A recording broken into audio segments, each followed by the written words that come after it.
Bunch of from me where you at, your motivation guy is back. Your friend, the one and only Keith Allen. Man, I'm so excited. You know, one of the most efficient forms of controls in competitive gaming is keyboard and mouse. So knowing how to use them properly can take you so far. And so that's what we're going to talk about today. We're going to give you guys a pretty interesting crash course that's going to get you ready to start grinding, as well as some tips to take your skills even further once you get used to it. So what are we waiting for? It's time to sit back, relax, and get some of my favorite candy. What is it, y'all? Come on, it's that bunch of crunch. Yo, let's get this going.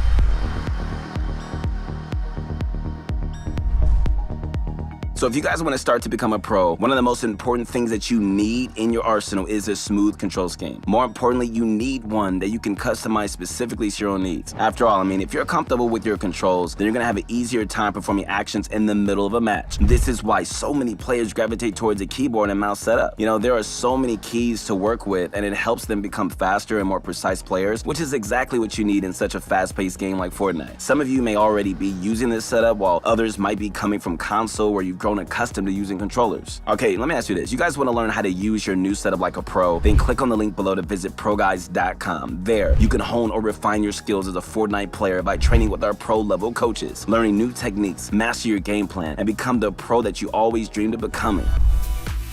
All right, so let's talk about these in turn, shall we? Okay, your keyboard is going to be your main arsenal. Everything from movement and building and switching weapons quickly is going to rely on you, to really master your keyboard. The first step towards this mastery is going to be setting up your keybinds, so let's go over some of it briefly. First of all right, know that the best inventory keybinds are going to be 1, 2, 3, and 4, and 5 for your loadout. You're also going to want to set it so that, specific items automatically go towards specific slots when you pick them up. Okay, so think medium range weapon and short range weapon for your 1 and 2 slots. Slot number 3 can be a sniper utility item. Reserve slot 4 and 5 for healing items, with an emphasis on 5 always being healing, all right? If you guys want your loadout to be easily accessible, then start making a habit of just memorizing the position of these keys. Master this. You're gonna find that switching from item 1 to item 3 is gonna be just so much more direct than just strolling through your inventory one by one. Okay, so if you wanna perfect the art of building, you're gonna wanna break away from the default a bit, all right? Like Q should always be walls, while E should be stairs. With these two accessible from your left hand, you're going to be able to set up quick blocks as well as just start scaling upwards. Floors and roofs though, you might want to consider putting them on your mouse hand. This means less finger movements to get everything set up, but it also means quicker builds when you got 2 hands managing the job.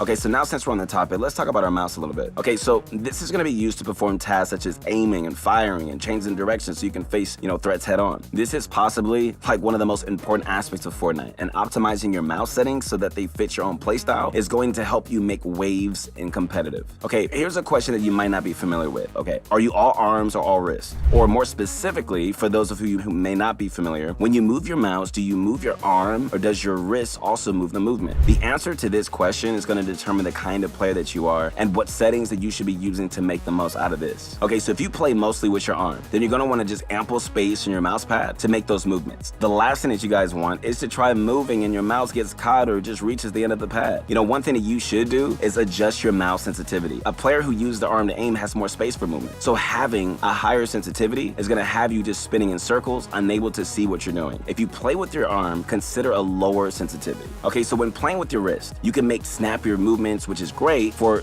when you need to just tackle enemies that are just trying to jump you or make really fast edits. This is also really good for players with less space. You're going to want a higher sensitivity so you can just make a clean 180 while just only having to move your mouse slightly. And most of the time, you can tell what kind of player you are based on what you gravitate towards. Some of you guys are gonna automatically use your wrist and others are gonna use their arms by default. Next, okay, you're gonna wanna make sure that you use as many of your mouse fingers as possible. Your keyboard hand is going to do plenty on that button pressing, but using your mouse hand for other functions can free up time and space on your keyboard. You're going to want to take advantage of just your scroll wheel as well as any buttons you have on the side. Preferably, your mouse should have at least 2, mappable buttons on the side for your thumb to use, but just try not to go overboard with them either. Even if you have a big MMO mouse, using too many keybinds can become frustrating. One key detail that you need to keep in mind when learning how to play using a mouse is that auto aim is off. For those of you already using mouse controls controllers, then you just need to practice your aim. But,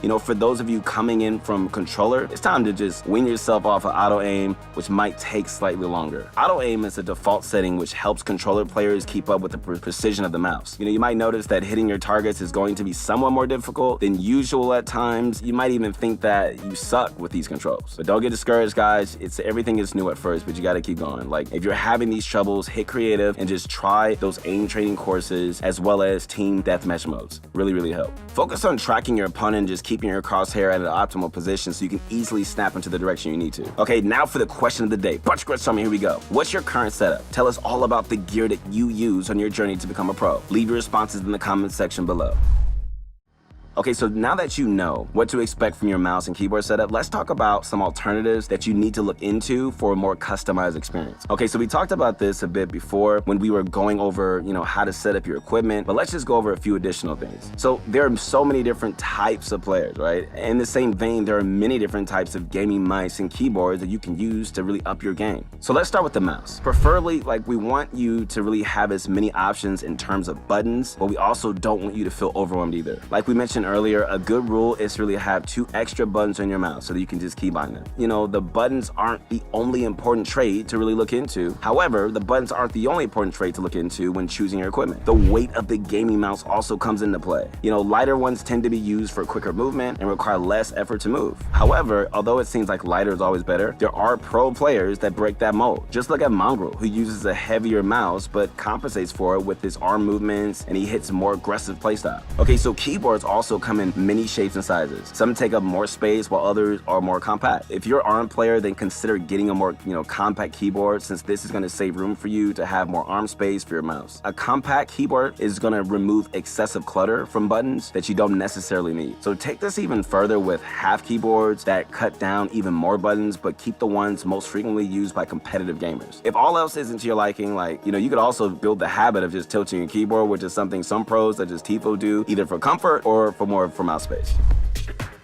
Okay, so let's put this all together. Even a player with the right setup is doomed to fail unless they practice every day and work on the muscle memory. This is why it is so important to experiment with your new controls before really deciding on what to keep and really what to change. While it may be tempting to swap your keybinds and sense, whenever you hit a roadblock, you should try to limit this if you're trying to develop the muscle memory. So keep practicing. That muscle memory is going to come to you, I'm telling you. You should also look to really master double movement, which allows you to look in different directions without slowing down. Without double movement, you might be able to survive your early and mid games, but your end games are where double movement becomes a necessity. With so much action happening around you, you're going to want to keep an eye on your opponents, but also you want to have an easier time moving so you can just keep up with the storm. And this is where double movement makes it easier. Up until, recently, double movement was something that was easier with controllers due to how sticks work. Luckily, PC gamers can still emulate these movement styles using programs such as Wooting or Keys 2SX. Macros like these came under controversy a while back. However, it was confirmed by Epic that using them to emulate double movements is legal. But keep in mind that configuring your keybinds to do multiple actions at once is still illegal. So, placing down multiple builds all at once, with the press of a single button is a big no-no. All right, before we wrap things up for today, don't forget to visit ProGuides.com and find out how you can supercharge your skills. Punch Grits, show me where you at. Your motivation guy is back. Connect with me on my Instagram at Your Motivation Guy. Hope you guys liked the video. Subscribe to the channel and man, make sure to spread the word, man. We have a lot of great content coming out. We're, changing a few things, man, and make it dope and just make it better and better, really. So I'm excited about that. Remember, master your controls and you're well on your way to becoming a very skilled player. And so, man, keep being persistent. Don't give up. Keep taking it to the next level. Hey, we'll see you on the next one. Peace.